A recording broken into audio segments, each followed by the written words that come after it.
mengingatkan diri saya dan umat Islam dan seluruh rakyat Indonesia terhadap nikmat aman yang wajib kita jaga. Nikmat aman bukan tugas aparat keamanan, tapi tugas kita bersama. Karena nikmat aman milik kita bersama, bukan milik aparat keamanan.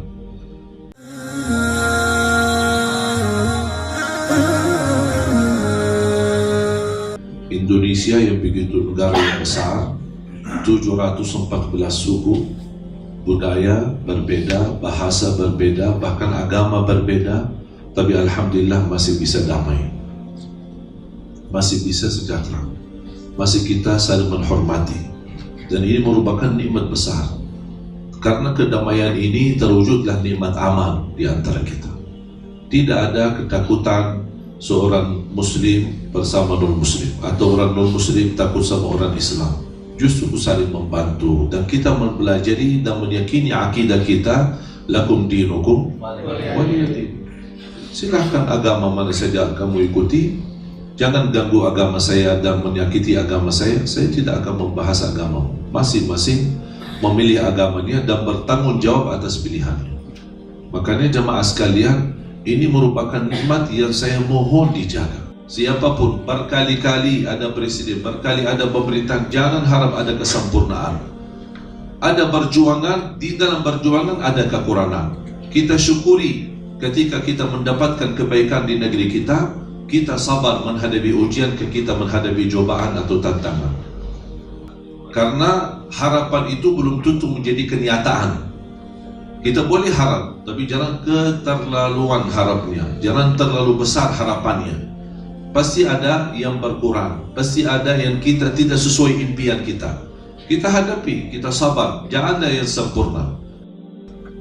Mengingatkan diri saya dan umat Islam dan seluruh rakyat Indonesia terhadap nikmat aman yang wajib kita jaga.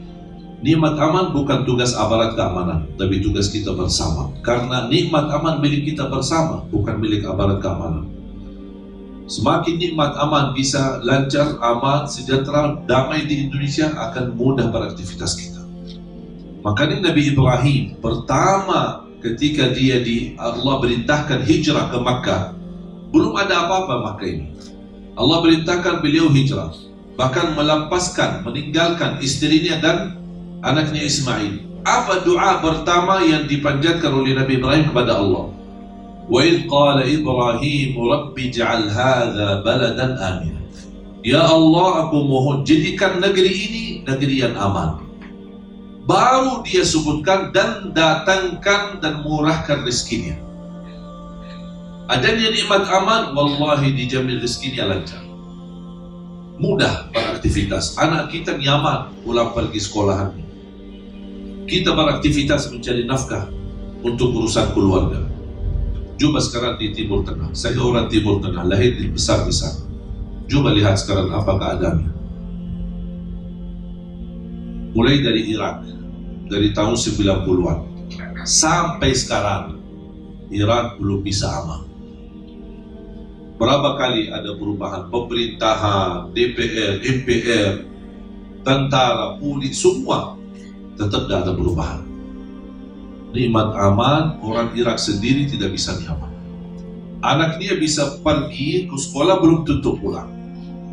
Dan itu yang saya pernah rasakan ketika saya bertemu seorang ibu di Palestina. Dan saya tanya keadaannya, gimana ibu keadaannya? Dia berkata, mau tahu keadaan saya di sini? Aku sudah 40 tahun. Setiap bangun pagi, saya membangunin anaknya sambil persiapkan sarapannya. Begitu mereka sarapan mau pergi, saya mau meluk anakku dengan rasa cinta dan sayang. Dan saya menangis, tapi anakku tidak merasa aku menangis. Kenapa? Karena saya bisa menjadikan pelukan ini yang terakhir. Begitu anakku pergi, saya siang hari, begitu tiba waktu siang hari, saya keluar, bukan tunggu di rumah, tapi saya keluar dari halaman rumah, menunggu dari jauh, melihat anak-anak yang sedang lari pulang sekolahannya. Sampai saya berdoa, mudah-mudahan ada di antara mereka anakku yang sedang lari dan pulang ke rumahnya. Itulah perasaan selama 40 tahun. Pertanyaan saya pada antum sekalian, pernah nggak kita rasakan seperti ini? Lupa. Karena kita aman. Bahkan kita berani melepaskan anak kita bisa Kalau sekolahan yang dekat dia jalan kaki sendiri. Bahkan ada anak-anak kita yang berani naik angkot sendiri, naik motor sama temannya atau sama siapa sendiri. Wallah, itu nikmat. Tapi sayang sekali kita tidak bakal bisa merasakan nikmat dan kita mensyukurinya kecuali kalau hilang nikmat itu, baru akan terasa. Baru akan terasa. Makanya tidak boleh, bahkan menjadi wajib, siapapun yang membahayakan aman di negeri kita, kita harus tegas menghadapinya. Siapapun dia, mau dia ulama, mau dia kiai, mau dia politisi, mau dia apa saja. Saya tidak peduli latar belakangnya siapa. Tapi membahayakan nikmat aman di Indonesia, mengganggu nikmat aman di Indonesia, itu garis merah. Harus kita berhati-hati. Kalau kita tidak bisa melawan masalah itu, kita segera melaporkan. Karena ini sangat membahayakan. Jangan dibiarkan. Karena nikmat aman bisa dirusak dengan hal kecil. Dibiarkan jadi besar lama-lamanya. Irak, Libya, dan mohon maaf yang terjadi di sana, jangan ada yang terpengaruhi katanya perang saudara karena perbedaan Syiah sama Sunni. Itu berita bohong. Ratusan tahun Syiah sama Sunni hidup, tidak pernah ada masalah. Bahkan ada di antara mereka hubungan keluarga, tidak pernah ada ribut dan masalah. Mereka saling menghormati dan saling menghargai di antara perbedaan di antara mereka. Cuman karena kepentingan politik, itu langkah awal. Saya sangat paham apa yang terjadi di sana. Karena kepentingan politik, memang orang politisi di sana hidup di luar negeri. Ada yang di Jerman, ada yang di Swiss, ada yang di Amerika, hidup santai, nikmat, bahagia. Uangnya ada, fasilitas semua ada, tapi yang jadi korban adalah rakyatnya. Na'udzubillah. Irak, Libya, Tunisia, Yaman, Suria, sekarang mulai Sudan, mulai Jazairia, dan kita tidak tahu selanjutnya sampai mana.